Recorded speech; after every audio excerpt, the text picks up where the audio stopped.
Hello there. How are you doing? Welcome to my channel.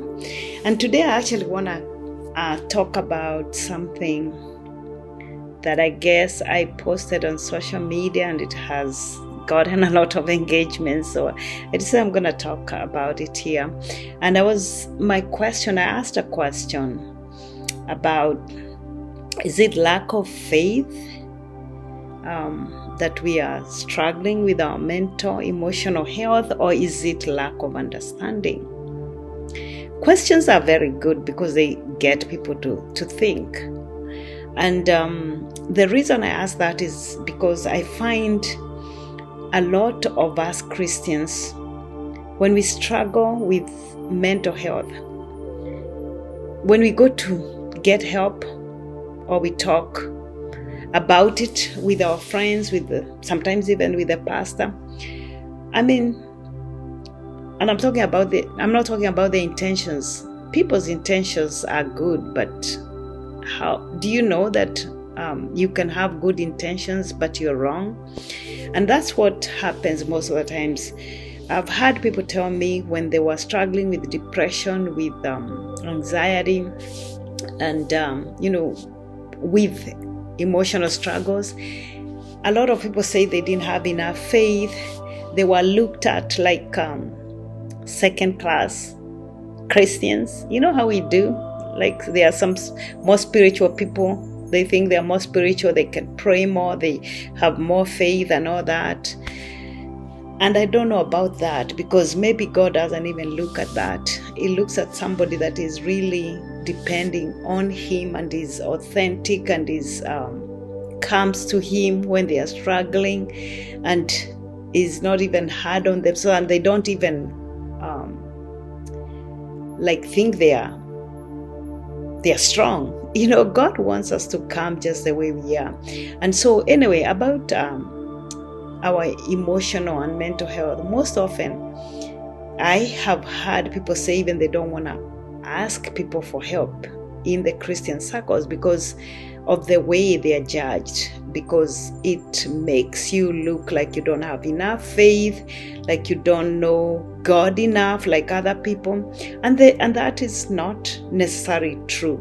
As a matter of fact, as a coach on emotional mental health stuff, I can tell you that is not even correct. It's not even near correct. What I find most is that if you are struggling with emotional health and you are reacting or responding to triggers, or maybe you have anger issues, it is because there are things in your soul. It's because there are things that you are internally struggling with. And that doesn't make you necessarily less of a Christian. It just means that you have been through things, which we've all been through. And the only thing is probably you haven't dealt with them, or nobody showed you how to deal with them. And so you have this anger penned inside because you are told you can't be angry when you are Christian. You have not forgiven because you have not been taught what really true forgiveness is, or you just hadn't because you're afraid if you forgive, people will take advantage of you. All these misconceptions, maybe that's what you are going through, but that doesn't mean that you're a bad person. That doesn't mean that you are not seeking God or you don't love God. No, that just means that you have wounds, you have lies you are believing, and you've not dealt with the lies. And so most often, instead of telling people they are not good enough Christians or they don't have faith, we should probably ask them questions. We probably should ask them to see a therapist. We should actually probably talk to them if we can listen to what is hurting them. You don't even have to offer solutions. Most of the times people just actually want somebody to listen to them. And maybe that's what they are lacking. Maybe nobody has ever listened to the stories they have, the painful stories. maybe they are told don't express your feelings. Maybe that is what the problem is. It's not because they lack faith, or they are not praying enough.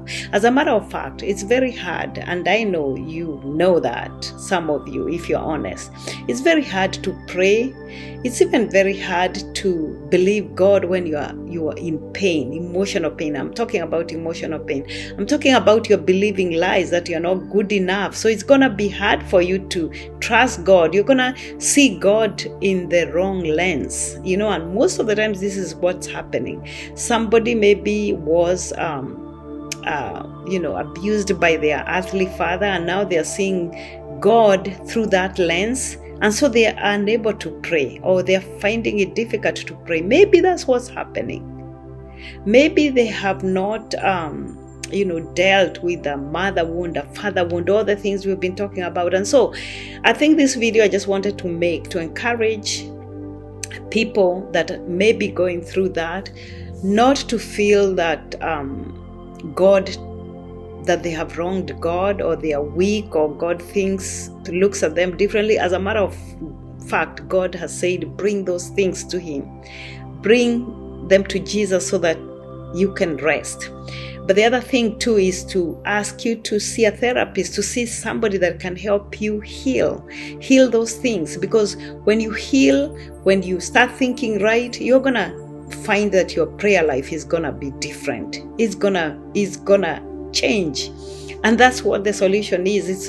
So that's the first message. The other one is to the people that actually bring down people who are struggling, and they're telling them that if you had more faith, if you are reading your word more, all that. And while there might be fraction of truth to that, but consider that this person is not able to do those things you're telling them to do. I've likened a person that is struggling mentally, emotionally, or has gone through trauma or through grief, as a person that is hurting, and then they are put in the field. Let's say, and I give this example many times in my videos. Let's say that you are actually signed in to go run a marathon, or just run, or compete with people, or just do something that you should be able to do. But when you get there, you have a broken leg or something, or you break your arm or something, and you can't do that thing. The people are not going to tell you, no, run like everybody. You can do it. God will help you. That's not what they do in real life, in the physical world. What we do is get that person who broke their knee or injured their whatever they injured, and treat them and take them even for therapy, physical therapy, so that they can be able to come back in the field and compete and run. And that's the same with our spiritual, emotional health. We need to help people to get well so that they are able to come back, to be able to do all those things that we are telling them to do, to serve God, to walk in their calling, to be good parents, to be whatever we are calling them to do. So that understanding should be both to the person that is hurting. That you need healing first before, so that you can improve everything else that God has called you to do. And then the people in the community, especially the Christian faith, let's be gentle and let's be there for people as God is healing them, and not stress them more enough, and not tell them to be running when they are injured or where they are hurting. Okay, so that was a quick video to remind us. I'm sure I've made a similar video somewhere before, but this came up because I thought that it had very good engagement, and I thought that there are a lot of people struggling under this. So thank you for watching this video. Please share, subscribe, and I love you. Thanks. Bye.